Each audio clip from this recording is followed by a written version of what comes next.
नमस्कार, India voice देख रहे हैं आप। मैं हूं आपके साथ रिया डंगवाल। बुलेटिन की शुरुआत करेंगे बड़ी और अहम खबर के साथ। सपा प्रमुख अखिलेश यादव ने आरोपियों के खिलाफ कार्रवाई की मांग की है। उन्होंने कहा है कि अब ये खुलासा हो गया है कि बहराइच में दंगे की साजिश किसने करवाई थी।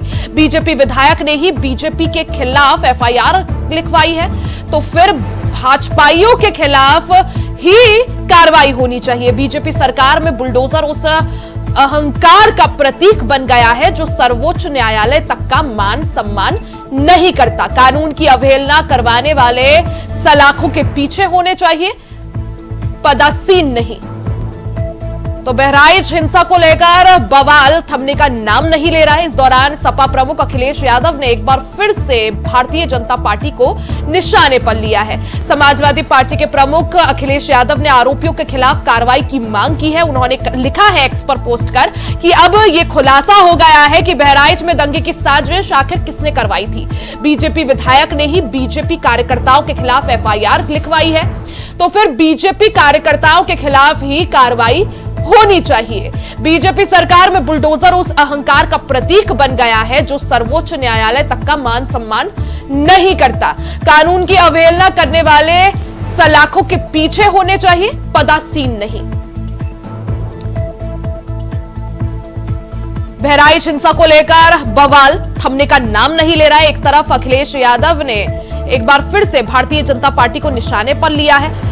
बीजेपी विधायक द्वारा बीजेपी कार्यकर्ताओं पर एफआईआर करने के बाद अखिलेश यादव ने तंज कसते हुए साफ तौर पर एक्स पर पोस्ट कर लिखा है कि आखिर कार्रवाई जो है वो आरोपियों के खिलाफ होनी चाहिए और असल आरोपी बीजेपी के कार्यकर्ता है। वहीं दूसरी तरफ बुलडोजर वाली कार्रवाई को लेकर भी अखिलेश यादव योगी सरकार पर निशाना साधते हुए नजर आए। अखिलेश यादव ने लिखा कि बीजेपी सरकार में बुलडोजर उस अहंकार का प्रतीक बन गया है जो सर्वोच्च न्यायालय तक का मान सम्मान नहीं करता। कानून की अवहेलना करने वाले सलाखों के पीछे होने चाहिए, पदासीन नहीं।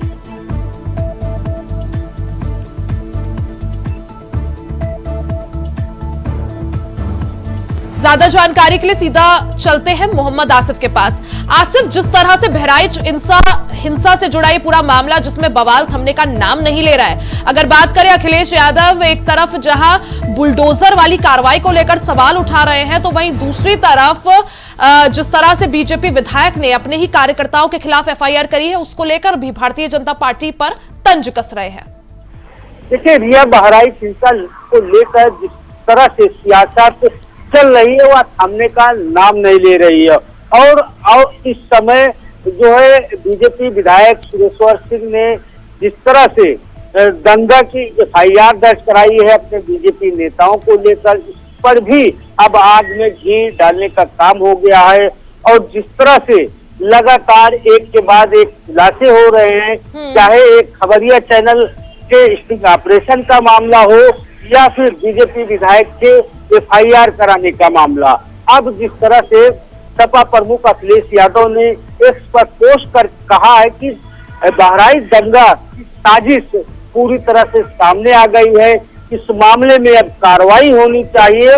और एक्स पर सपा प्रमुख अखिलेश यादव ने यह भी कहा है कि अब जो आरोपी हैं उनके घर पर बुलडोजर की कार्रवाई होनी चाहिए, यह भी कहने की कोशिश की है। और साथ ही साथ जिस तरह से योगी सरकार का एक्शन बुलडोजर को लेकर दिखा, उस पर सवाल भी खड़े किए गए हैं सपा प्रमुख अखिलेश यादव की तरफ से। तो कुल मिलाकर यह कहा जा सकता है कि अब यह मामला दिनों दिन तूल पकड़ता जा रहा है। विपक्ष सरकार को घेरने की कोशिश में जुट गई है। लेकिन आसिफ, जिस तरह से भारतीय जनता पार्टी के विधायक ने अपने ही कार्यकर्ताओं के खिलाफ एफआईआर दर्ज कराई, आपको नहीं लगता उन्होंने एक और मौका अखिलेश यादव के हाथ में परोस कर दे दिया बीजेपी को घेरने का? जी बिल्कुल लिया। जिस तरह से बीजेपी विधायक ने अपने ही नेताओं के खिलाफ गंभीर धाराओं में और दंगे का मुकदमा दर्ज कराया है, इससे कहीं न कहीं गेंद जो है अब विपक्ष यानी समाजवादी पार्टी के पाले में पहुंच गई है। हालांकि दंगे के बाद से ही सपा प्रमुख और समाजवादी पार्टी लगातार योगी सरकार को घेरने की कोशिश में लगी हुई थी।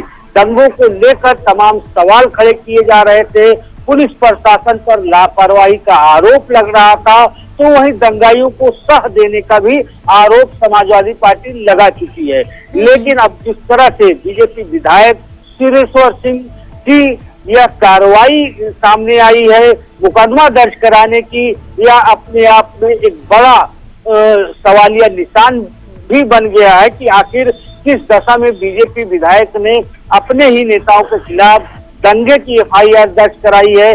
और यह मौका भी समाजवादी पार्टी गंवाना नहीं चाहती, चूकना नहीं चाहती। और यही वजह है कि सपा अब पूरी तरह से बहराइच दंगे को लेकर आक्रामक हो चली है। और कल जिस तरह से सपा प्रमुख अखिलेश यादव ने स्टिंग ऑपरेशन को लेकर बड़ा ट्वीट किया था, प्रेस कॉन्फ्रेंस किया था और सरकार को घेरने की कोशिश किया था, तो इसको लेकर भी पूरी तरह से अब राजनीतिक माहौल गर्मा गया है। रिया यूपी में उपचुनाव होने वाला है, उपचुनाव को लेकर जिस तरह से तैयारियां चल रही है, किसी भी मुद्दे को लेकर विपक्ष चूकना नहीं चाहता, हर मुद्दे को हवा देने की कोशिश कर रही है। लेकिन जो सबूत समाजवादी पार्टी के पास आ रहे हैं उसके बिना पर सपा और भी आक्रामक हो चली है। चाहे योगी सरकार की बुलडोजर नीति की बात कर लिया जाए या फिर दूसरी तरफ जिस तरह से अब बहराइच मामले को भी पूरी तरह से अखिलेश यादव अपने पाले में करना चाह रहे हैं, उसका राजनीतिक लाभ एक तरह से उठाना चाह रहे हैं, क्या माना जाए उपचुनाव के रण के मद्देनजर ऐसी जो चूक बीजेपी के चाहे नेता कह लीजिए चाहे विधायक कह लीजिए उनके द्वारा जिस तरह से की जा रही है, क्या बीजेपी का गेम जो है बिगाड़ सकती है? और हाईकमान की अगर बात करें, क्या बीजेपी आला कमान ने इस मामले का संज्ञान लिया है? क्या विधायक से जवाब मांगा है? देखिए रिया, यहाँ पर दो ऐसे सवाल हैं जिसका जवाब समाजवादी पार्टी और तमाम विपक्ष जानना चाहते हैं कि आखिर यह दंगा जिस तरह से हुआ इस पर जो है योगी सरकार का एक्शन ठीक ढंग से नहीं हुआ, पुलिस लापरवाही हुई और जो चक्रव्यूह समाजवादी पार्टी का रचा जा रहा है वह कहीं न कहीं जो है बीजेपी के लिए टेंशन भरा है। क्योंकि जिस तरह से दंगे के बाद समाजवादी पार्टी लगातार बीजेपी पर हमलावर हो रही थी, लेकिन इस दिन का वीडियो सामने आया और उसके बाद एक वीडियो और भी वायरल हुआ जिसमें पुलिस के हाथ में बंदूक है और जो दंगाइयों को रोकने के लिए जो असलाह है वह नहीं चला, वह भी वायरल हुआ। और इसके अलावा जो बुलडोजर एक्शन हुआ, जल्दबाजी में लिया गया एक्शन, कहीं न कहीं जो है यह भी मुद्दा समाजवादी पार्टी के पास पहुंच गया। इसके अलावा अब बात करें दूसरे पहलू की, तो जिस तरह से उपचुनाव को लेकर सभी अपनी गोतियां बिछा रहे हैं और सपा यह कहने की कोशिश में जुट गई है कि बीजेपी दंगा कराकर यूपी का उपचुनाव जीतना चाहती है, बेनकाब हो गए हैं भाजपाई। क्योंकि जिस तरह से बीजेपी विधायक सुरेश्वर सिंह ने बड़ी एफआईआर कराई, या कहीं न कहीं राजनैतिक क्षेत्र में उथल पुथल मचाने वाली है। अब कार्रवाई की बात बिल्कुल, हालांकि जिस तरह से बहराइच हिंसा का ये मामला तूल पकड़ता जा रहा है, आगे क्या कुछ रंग इसमें और दिखते हैं और अखिलेश यादव इसका कितना लाभ उपचुनाव को देखते हुए उठा पाते हैं, ये देखना बेहद अहम होगा। आसिफ, बहुत बहुत शुक्रिया जानकारी के लिए। खबरों में आगे बढ़ते हैं। खबर मथुरा से है जहां प्रॉपर्टी डीलर की नग्न वीडियो बनाकर उससे लूट करने वाले बदमाशों की पुलिस से मुठभेड़ हो गई। वहीं 25-25 हजार रुपए के 2 इनामी बदमाशों को पुलिस ने गिरफ्तार किया है। इसके साथ ही पुलिस ने लुटेरों के कब्जे से 2 तमंचे, कारतूस सहित 9,600 रुपए नकद और चोरी की मोटरसाइकिल भी बरामद की है। बता दें कि बदमाशों ने प्रॉपर्टी डीलर को तमंचे के बल पर बंधक बनाकर मारपीट कर उसकी न्यूड वीडियो बनाकर उसके साथ लूट की थी।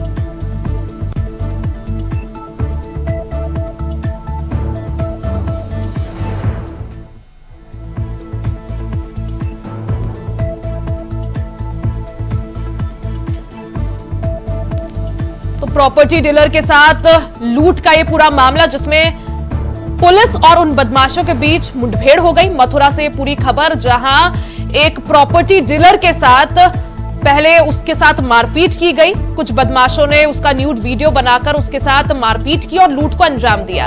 वहीं पुलिस ने इस मामले का संज्ञान लेते हुए ताबड़तोड़ एक्शन किया और इन बदमाशों के साथ पुलिस की मुठभेड़ हुई। 25-25 हजार रुपए के 2 इनामी बदमाशों को पुलिस ने गिरफ्तार किया है। इसके साथ ही पुलिस ने लुटेरों के कब्जे से 2 तमंचे, कारतूस और 9,000 रुपए नकद भी बरामद किए हैं। बता दें कि बदमाशों ने प्रॉपर्टी डीलर को तमंचे के बल पर बंधक बनाकर पहले उसके साथ मारपीट की, उसका न्यूड वीडियो बनाया और फिर लूट को अंजाम दिया।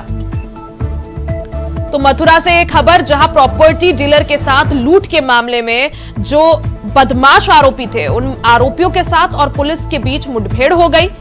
पुलिस ने मुठभेड़ के दौरान दोनों बदमाशों को गिरफ्तार कर लिया। बदमाशों के पास से कई तरह की चीजें भी बरामद हुई हैं, तमंचा, मोटरसाइकिल, कारतूस समेत कैश भी बरामद हुआ है। बता दें कि इन बदमाशों ने एक प्रॉपर्टी डीलर को तमंचे के बल पर पहले उसके साथ बंधक बनाया, पहले उसे, फिर उसके न्यूड वीडियो बनाया और उसके साथ मारपीट को भी अंजाम दिया और लूट भी लिया। तो मथुरा से एक खबर, जहां बदमाशों और पुलिस के बीच मुठभेड़ हो गई। मुठभेड़ के दौरान 2 बदमाश पुलिस के हत्थे चढ़ गए हैं, पुलिस की गिरफ्त में आ गए हैं। वहीं दूसरी तरफ इन बदमाशों पर प्रॉपर्टी डीलर के साथ लूट का आरोप है। बदमाशों ने तमंचे के बल पर प्रॉपर्टी डीलर के साथ लूट की थी। सीधा रुख कर लेते हैं संवाददाता मोहम्मद फारूक का। फारूक, क्योंकि 25-25 हजार रुपए के 2 इनामी बदमाशों और पुलिस के बीच मुठभेड़ हुई, पुलिस को इसमें सफलता मिली है और दोनों बदमाशों को पुलिस ने गिरफ्तार कर लिया है, क्या कुछ जानकारी? जी बिल्कुल, ये आपको बताते हैं कि थाना हाईवे पुलिस व एसओजी की संयुक्त कार्रवाई में 2 बदमाशों से पुलिस की मुठभेड़ हुई है, जिसमें दोनों बदमाश के पैर में गोली लगी है। इन्होंने प्रॉपर्टी डीलर को तमंचे के बल पर बंधक बनाकर मारपीट कर उसका नग्न वीडियो बनाया था और वीडियो उनका जो है वायरल करने के लिए धमकी दी थी। ये बदमाश जो है शातिर किस्म के हैं, क्योंकि प्रॉपर्टी डीलर की नग्न वीडियो जब इन्होंने बनाई थी और उनसे लूट की थी, उस पर जो है पुलिस ने इनसे पर एक्शन लिया और इन पर 25-25 हजार रुपए का इनाम घोषित कर दिया था। देर रात मंगलवार की इन पर से जो है पुलिस की मुठभेड़ होती है और मुठभेड़ में ये दोनों बदमाश जो है, इनके पैर में गोली लगती है और पुलिस इनको गिरफ्तार करती है। इनके पास से जो है कब्जे से 2 तमंचे, कारतूस और 9,600 रुपए नगद जो है बरामद हुए। चोरी की मोटरसाइकिल भी इनसे बरामद हुई है। ये लुटेरे जो है काफी शातिर किस्म के हैं। इनको इलाज के लिए अस्पताल भेजा गया है। जी फारूक, जिस तरह से पुलिस को हालांकि सफलता जरूर मिली है, दोनों बदमाश अब पुलिस के कब्जे में हैं, लेकिन मुठभेड़ के दौरान क्या इन बदमाशों के साथ इनके और साथी भी मौजूद थे या ये दोनों ही केवल वहां पर मौजूद थे? जी रिया, ये अभी केवल 2 ही लोगों से मुठभेड़ हुई है इनकी। पुलिस की थाना हाईवे पुलिस और एसओजी टीम ने ये कार्रवाई की है। इन मुखबिर से जब सूचना मिली कि ये दोनों बदमाश निकलकर जा रहे हैं, तभी इन्होंने पुलिस पार्टी पर फायरिंग करी है और पुलिस पार्टी ने आत्मरक्षा इन पर जो है गोली चलाई, तो इन दोनों के पैर में गोली लगी है और ये दोनों जो है घायल हो गए हैं। और पहले से ही इन पर 25-25 हजार रुपए का इनाम घोषित हो गया था, क्योंकि इन्होंने एक बिल्डर के साथ में, जो प्रॉपर्टी डीलर हैं, उनके साथ में एक बड़ी घटना को इन्होंने अंजाम दिया था और उनसे 10 लाख रुपए की इन्होंने मांग भी करी थी। जी ठीक है फारूक, बहुत बहुत शुक्रिया जानकारी के लिए।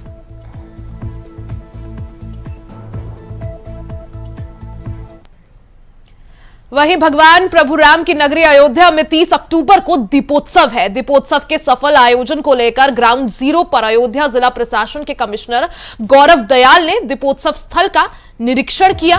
तो तस्वीरें आप देख सकते हैं। अब दीपोत्सव को लेकर तैयारियां तेज हो गई है, जिसके बाद कमिश्नर गौरव दयाल ने कहा है कि इस बार दीपोत्सव में 25 लाख दीप जलाए जाएंगे और ऐसा लक्ष्य रखा गया है। दीपोत्सव में multimedia show, physical performance, projection mapping और लेजर शो आकर्षण का केंद्र होगा। इस बार का 8वां दीपोत्सव एक और इतिहास रचेगा। 1100 लोग मुख्यमंत्री के साथ सामूहिक सरयू की साहा आरती में शामिल होंगे। सरयू आरती के लिए 6 ब्लॉक बनाए जा रहे हैं। हर ब्लॉक में एक हेड होगा जो लीड करेगा। ब्लॉक को लीड करने वालों को ट्रेनिंग भी दी जाएगी। कार्यक्रम को लेजर शो का कार्यक्रम आगे भी जो ये कार्यक्रम संपन्न होगा उसके बाद भी उसके शो रहेंगे और अगले दिन भी रहेंगे। तो लोगों को इसकी सुविधा को देखते हुए कि एक ही समय विशेष पे पहुंचने का लोग आग्रह न करें, इसके लिए आगे भी व्यवस्थाएं हैं और ताकि हम अधिकतम लोगों को अधिकतम सुख, अधिकतम श्रद्धा और अधिकतम लाभ प्रदान कर सकें।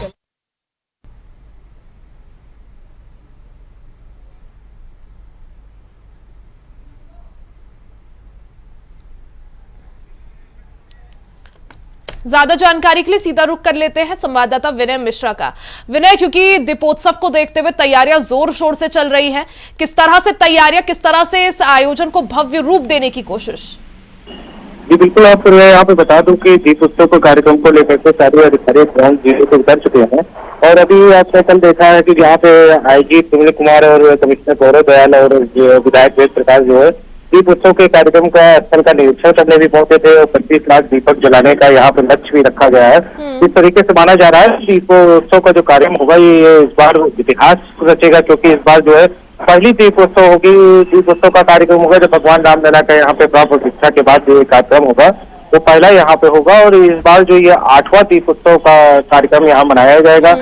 और यहाँ पे जो माना जा रहा है कि जो मुख्यमंत्री सरयू की आरती करेंगे उसमें 1100 लोगों को निमंत्रित किया गया है और सरयू आरती में इसके लिए जो है अलग अलग तरीके के ब्लॉक ABC करके बनाए गए हैं। तो इस तरीके से ब्लॉक बनाए गए हैं। तो इस तरीके से तमाम ऐसे कार्यक्रम जो है पूरे अयोध्या को इस बार सजाया जाएगा और 25 लाख का तो लक्ष्य रखा गया है, लेकिन इससे ऊपर भी माना जा रहा है कि ये 28 लाख तक की जो है ये दीपोत्सव का कार्यक्रम मनाया जाएगा। बिल्कुल विनय, क्योंकि 2017 से दीपोत्सव का कार्यक्रम शुरू हुआ था, अब की बार 8वां दीपोत्सव मनाया जाएगा और जैसा आपने भी कहा कि 25 लाख जो दिए हैं, जो दीप हैं, वो सरयू घाट पर जलाए जाएंगे। लेकिन अगर पूरे अयोध्या नगरी की बात करें तो 35,000 तक का लक्ष्य लेकर चल रहे हैं और इसी के साथ वर्ल्ड रिकॉर्ड बनाने की तैयारी है। तो उस दिशा में क्या कुछ कदम? जी बिल्कुल, यहाँ पे उस तरीके की जो राम पथ है तो उससे भी यहाँ पे दीप उत्सव का कार्यक्रम मनाया जाएगा। जगह जगह दीप लगाई जाएंगी और इसमें तमाम प्रकार की झांकियां जो है पूरे नगर में निकाली जाएंगी। तमाम प्रकार के जो है रामायण की थीम की झांकियां प्रदर्शित की जाएंगी और इस बार दीपोत्सव में 2 प्रकार का जो है विश्व रिकॉर्ड बनेगा। पहला तो ये 25 लाख दीपक का होगा ही और दूसरा जो है ये सरयू आरती का भी जो है विश्व रिकॉर्ड यहाँ बनने जाएगा, क्योंकि पहली बार ये देखा जा रहा है कि 1100 लोग जो है मुख्यमंत्री के साथ एक साथ सामूहिक जो है सरयू आरती करेंगे। और पिछले साल जो जो अपेक्षा थी, जो ग्राउंड बना का पंडाल बना था उसमें जो है बढ़ोतरी की गई है। तो लाइट शो भी इस बार जो है अलग से जैसे दीपोत्सव तो है ही, जैसा आपने भी कहा कि अब की बार सरयू आरती का भी कार्यक्रम है, मुख्यमंत्री योगी आदित्यनाथ मौजूद रहेंगे, साथ ही सरयू आरती और जो आप कार्यक्रम बता रहे हैं, और क्या कुछ कार्यक्रम दीपोत्सव के दिन देखने को मिलेंगे? दीपोत्सव के 28 से 28 29 तीन दिन ये कार्यक्रम होगा और इसमें जो है में जो त्रेता युग की झलक दिखाने के लिए जो है तो सांस्कृतिक विभाग है उसकी पूरी तरीके से तैयारी कर ली गई है। और 28 तारीख से लेकर 30 तारीख तक जो कार्यक्रम होगा तो विभिन्न जगहों पे जो है रामायण के प्रसंगों पर आधारित सांस्कृतिक कार्यक्रम किया जाएगा और इसका जो है जुलूस तरीके से भी निकलेगा, जो साकेत महाविद्यालय से निकलेगा और नए घाट तक की होता हुआ जाएगा। इस तरीके से जो तमाम प्रकार के जो है कार्यक्रम जो है यहाँ पे करने की तैयारी जो है प्रशासन पूरी तरीके से जुटा हुआ है। बिल्कुल, यानी दीपोत्सव को देखते हुए पूरी तरह से जोर शोर से तैयारियां चल रही है। अब की बार वर्ल्ड रिकॉर्ड भी बनाने की कोशिश है। हालांकि कितना भव्य रूप इस दीपोत्सव को दिया जाता है वो देखने वाली बात होगी। विनय, बहुत बहुत शुक्रिया जानकारी के लिए।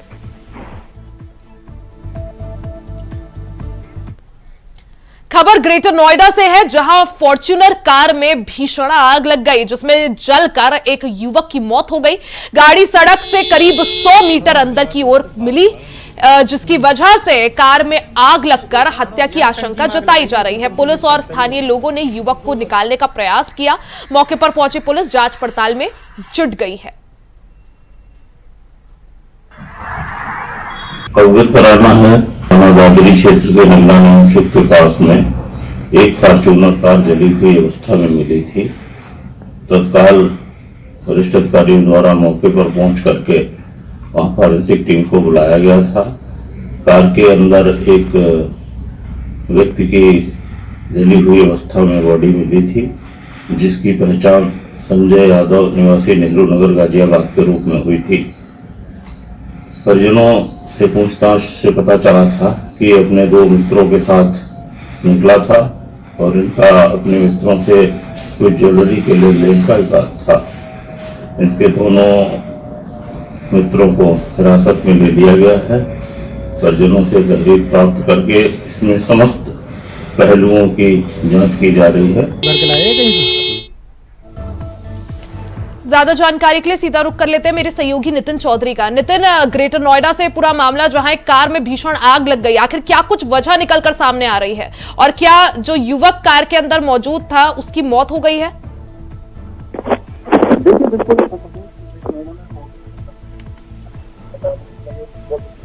मौत हो गई थी, बताया जा रहा है 100 मीटर तो करीब पुलिस के पास लगातार पड़ोस आसपास के दोस्तों जब आग पानी के प्रयास किया गया तो सफाई मौके मौजूद थी। लगातार जब आग लगी थी तो उसमें जब पता लगा तो युवक जो जांचबाज का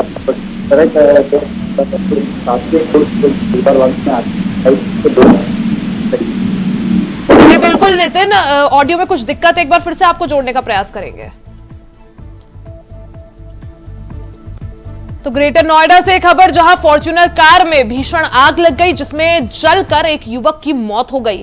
गाड़ी सड़क से करीब 100 मीटर अंदर की ओर मिली जिसकी वजह से कार में आग लगाकर हत्या की आशंका भी जताई जा रही है। पुलिस और स्थानीय लोगों ने युवक को निकालने का प्रयास किया, हालांकि मौके पर पहुंची पुलिस जांच पड़ताल में जुट गई है। तो तस्वीरें आप देख सकते हैं ग्रेटर नोएडा से खबर जहां एक फॉर्च्यूनर कार में भीषण आग लग गई।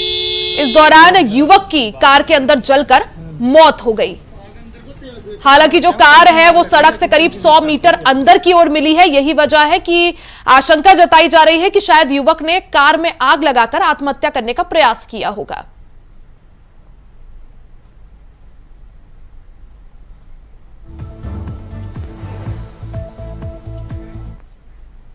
वहीं झारखंड में चुनावी माहौल के बीच राजनीतिक दलों में टिकट बंटवारे को लेकर हलचल देखी जा रही है। इसी बीच बीजेपी ने धनबाद विधानसभा से एक बार फिर राज सिन्हा को टिकट दे दिया है। टिकट मिलने के बाद समर्थक उत्साहित है। वहीं पार्टी ने राज सिन्हा को बीजेपी के उम्मीदवार बनने से प्रदेश अध्यक्ष का भी आभार व्यक्त किया है। आपको बता दें कि राज सिन्हा तीसरी बार धनबाद से भाग्य आजमा रहे हैं। वहीं बीजेपी प्रत्याशी राज सिन्हा ने हमारे संवाददाता से खास बातचीत की। इस दौरान उन्होंने क्या कुछ कहा, आपको सुनवाते हैं। विधानसभा की सियासी लड़ाई जो है अब वो खुल करके सामने अब आ रही है। अब देखिए क्या है कि इंडिया गठबंधन की तमाम जो है सीटों की बंटवारा के बाद जो है अब एनडीए की भी जो तमाम उनके पार्टियों की भी पत्ता धीरे धीरे खुलने लगे। लेकिन झारखंड की सियासत उतनी ही तकला और तेज से है। हम बात कर रहे हैं अभी धनबाद यानी कोयलांचल की धरती, वही कोयलांचल की धरती जहां धधकती आग के बीच में हर सियासी मुद्दे इस धधकती आग से कहीं बेहतर यहाँ की सियासी जुबान है, यहाँ के बयान है। हमारे बीच धनबाद के लगातार जो है राज सिन्हा जी हैं, विधायक हैं और लोग सबसे लोकप्रिय भी हैं और तीसरी बार अब फिर बीजेपी की प्रत्याशी हैं और अपनी भाग आजमाने के लिए चुनाव के मैदान में होंगे। लेकिन इस बार धनबाद की सियासत का नब्ज पकड़ने में माहिर राज सिंह इस बार कैसे इस धनबाद किला को बरकरार रखेंगे, जानकारी करेंगे। हम जुड़ रहे हैं राज सिन्हा जी जो धनबाद के विधायक हैं। राज सर, सबसे पहले इंडिया वॉइस में आपकी स्वागत है। जी नमस्कार, धन्यवाद सर। अब सियासी लफ्ज पढ़ने में माहिरत हासिल राज सिन्हा जी को जाना जाता है, अब फिर चुनाव के मैदान में है तीसरी बार।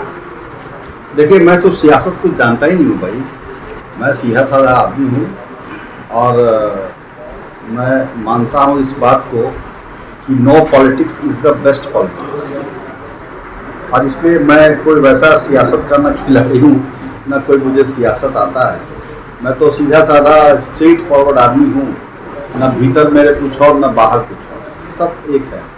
और जानता हूँ कि जनता से मेरा इंटरेक्शन बना रहे, लोगों के सुख दुख में हमेशा खड़ा रहता हूँ, लोगों के लिए 24 घंटे उपलब्ध रहता हूँ। बिल्कुल 24 घंटे कहने से कुछ लोग हो सकता सोचते हैं कि रात में सोते नहीं, क्या नहीं सोता हूँ, लेकिन मेरा फ़ोन हमेशा ऑन रहता है, मेरे पास रहता है। और कोई रिंग करता है रात में 12 बजे 1 बजे तो भी मैं फ़ोन उठाता हूँ। अगर नींद बहुत ज़्यादा गहरी नहीं हो तो उठ जाता हूँ और रिस्पॉन्स देता हूँ। और लोग भी इस विश्वास के साथ हमको फ़ोन करते हैं, मैं मानता हूँ इस बात को। कि लोग इस विश्वास के साथ करते हैं फोन मुझे रात में कि राज सिन्हा का फोन रात में 12 बजे भी करेंगे, 1 बजे भी करेंगे तो उठेगा। यह लोगों का विश्वास है और मैं जानता हूं कि यही मेरी पूंजी है, यही मेरी कमाई है और अपने कमाई को बचा करके रखता हूं, बस इसके अलावा कुछ नहीं है। धनबाद जो है बीजेपी का गढ़ माना जाता है, वैसे इस बार एक चुनौती के रूप में देखते हैं। बीजेपी का जब गढ़ है तो फिर चुनौती कहां। इसी के साथ बुलेटिन में फिलहाल के लिए सिर्फ इतना ही। खबरों का सिलसिला जारी रहेगा, बने रहे हमारे साथ।